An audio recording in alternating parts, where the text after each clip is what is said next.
Hi, my name is Ashraf Ismail, Game Director of Assassin's Creed 4 Black Flag, and I'm excited to show you more of our open world locations and activities. This is by far the biggest and most diverse game world we've ever built. Over 50 major locations and more than 75 uncharted islands. In this demo, we will be jumping around to different parts of the Caribbean world and showing off some of this diversity. Here we are on Andreas Island, a coconut island with a pirate village. Up ahead, we have a tavern. Taverns are places where you can hire crew, pay for secret information about valuable convoys, you can play mini-games, and of course, you can have a drink. To gain access to all of this, you need to prove yourself with your fists.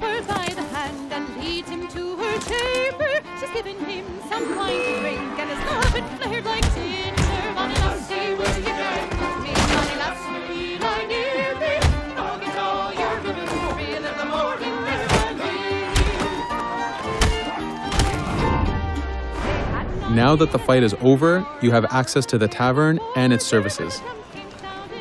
This being a tavern, there's always plenty of rum to be drank, but drinking too much will have some fun surprises for you.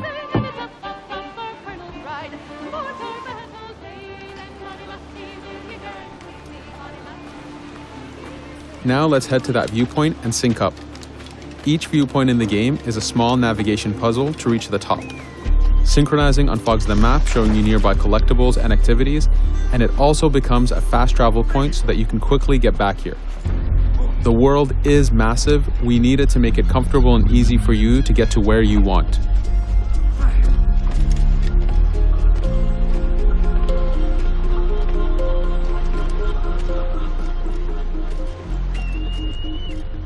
These viewpoints are also an opportunity for us to show off how beautiful and expansive this world really is.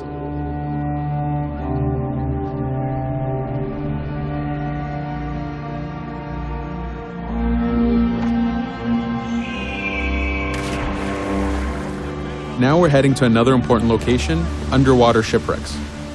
We are now able to access these locations because we recently purchased a diving bell. These are real 18th century devices that pirates and sailors used to access the underwater. Underwater is how the golden age of piracy started. Through an incredible hurricane, tons and tons of Spanish gold was lost at the bottom of the seabed. This attracted poor, jobless sailors and pirates to dive down and grab this treasure. It was important for us to include the underwater as a new environment because it was so important to the history of piracy. The underwater is full of unknown dangers and predators.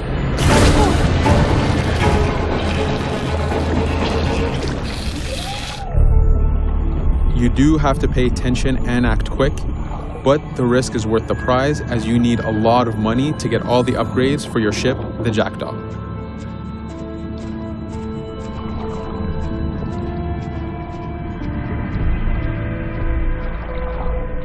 Stealth is very important, even in the underwater. Here, we can use the seaweed and plant life to keep yourself hidden from sharks and other dangers.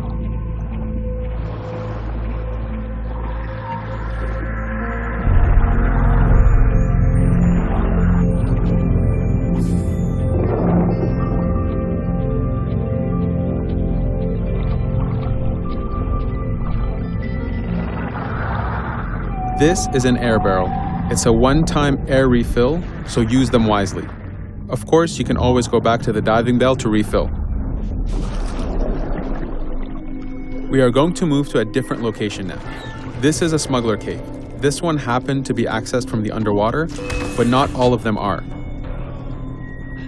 Here, we ran in without looking around, and this got us in a little bit of trouble.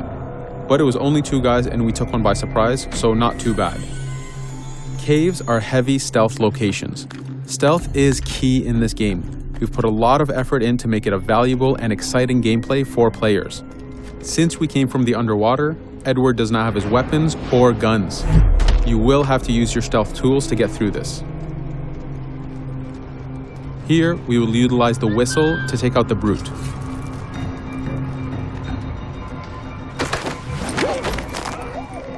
Anytime an enemy is taken out, they will drop their weapon for you to use.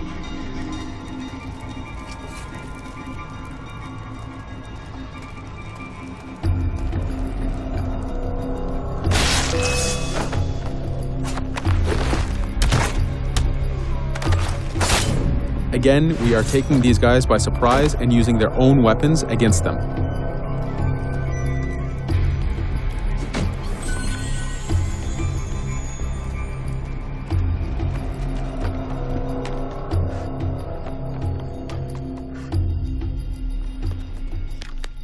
Using just your fists keeps things quiet.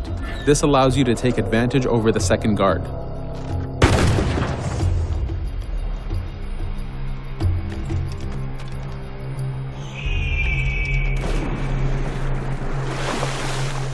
Up to this point, we've been doing a lot of pirating. This has attracted the attention of pirate hunters.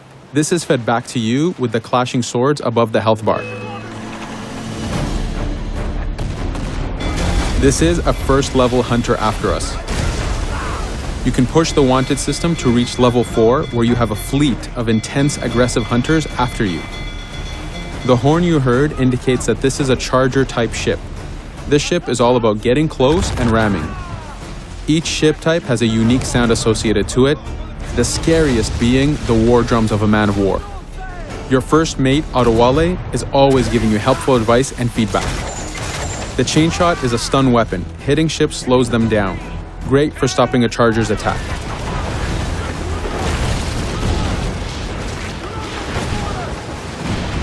As the masts come down, we can start a boarding.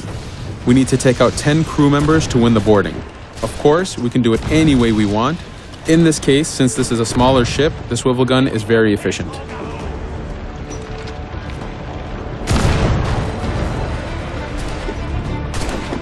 There are many objectives in the boarding system, including destroying powder keg reserves and removing the flag from the top mast. But the most basic objective is to eliminate the crew. Here you can see Edward utilizing his dual cutlasses and guns, combining them in counters and combo attacks. You do have a max of 4 shots before reloading, so make them count.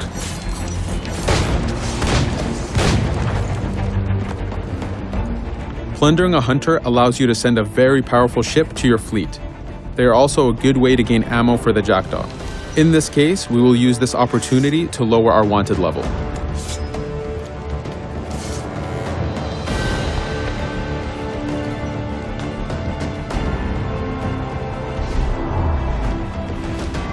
A very important new activity in Black Flag is harpooning.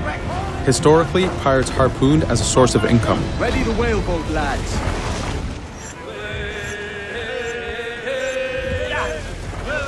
Harpooning is a part of upgrading Edward and his gear. There are many different types of creatures to harpoon, and they are all needed to get every single upgrade. Steady now, lads.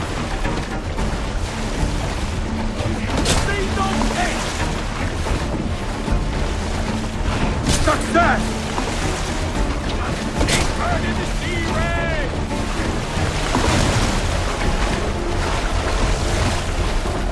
It's weakening! The blast has torn the rope! Stay sharp, lads. This is one of the smaller harpooning targets. Just imagine taking on a great white shark or a blue whale.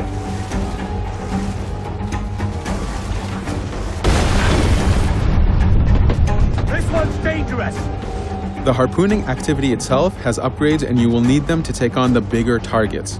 You can upgrade the health of the rowboat, the number of harpoons you carry, and the damage of the harpoons themselves.